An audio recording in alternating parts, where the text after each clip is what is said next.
A buyer recently closed on a condo. It was disclosed that there's a monthly condo fee that would cover numerous things. Prior to closing, the buyer asked for a clarification of what the condo fee covers and was provided a list by the buyer's agent via the listing agent. After closing, the buyer found out that some items are not part of the condo fee as disclosed. Does the buyer have any recourse against the selling agent or seller?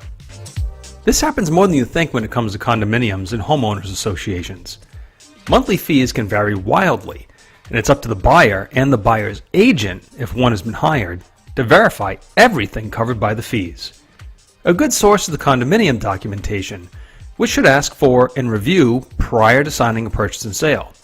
This documentation primarily consists of 4 documents: the master deed, the unit deed, covenants, conditions, and restrictions, or a declaration of trust and bylaws depending upon your area of the country, and the financial statement. The master deed defines the entire condominium complex, the different buildings and construction phases, definition of floor plans and common areas, and lists the rights and obligations of all unit owners. The unit deed defines a specific unit and allows the individual unit to be transferred, defines any restrictions, and defines undivided interest in common areas. The CC&R, or Declaration of Trust and Bylaws, establishes the condo association, its structure and its operation, and how condo fees and other fees are calculated. The financial statement should show the association budget, including all annual expenses and how much money is in cash reserves. If you're financing the purchase, your lender will want a copy of the most recent association financials. When listing property with association fees, most agents fail to ask what exactly is covered by the fee. Many will just copy what's covered from another listing in the community so that mistakes can be perpetuated. The association fee always covers the master insurance and exterior maintenance. It may also cover trash, a community center, pool and workout facilities, sewer, water, and basic cable television service.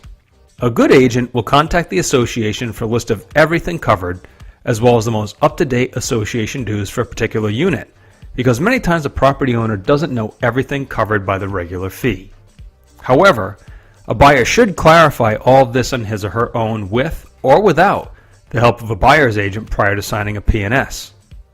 In the case of this particular buyer, she claimed that she relied on her buyer's agent, who obtained the information from the seller's agent, a very sticky situation. So what recourse does the buyer have? She should start with a conversation with legal counsel to understand her rights under the law. If she has a hard copy or email from either agent with a list of what's covered by the monthly fee, she could have a case as she relied on them for information. She could also reach out to the broker owner of each brokerage involved in the sale and file a complaint. The broker owner could attempt to make amends in some way, shape, or form. It really depends on the broker owner and if she has anything in writing, and that's hard copy, email, or text. Lastly, she could make a complaint to the state licensing authority and, if either agent is a member of NAR, the State Board of Realtors.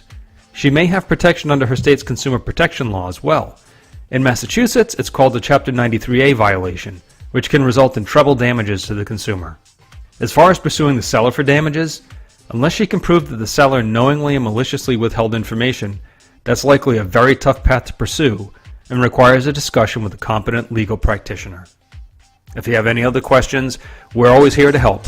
You can reach us at First Class Realty Group at 508-565-8778 or sales@expectfirstclass.com.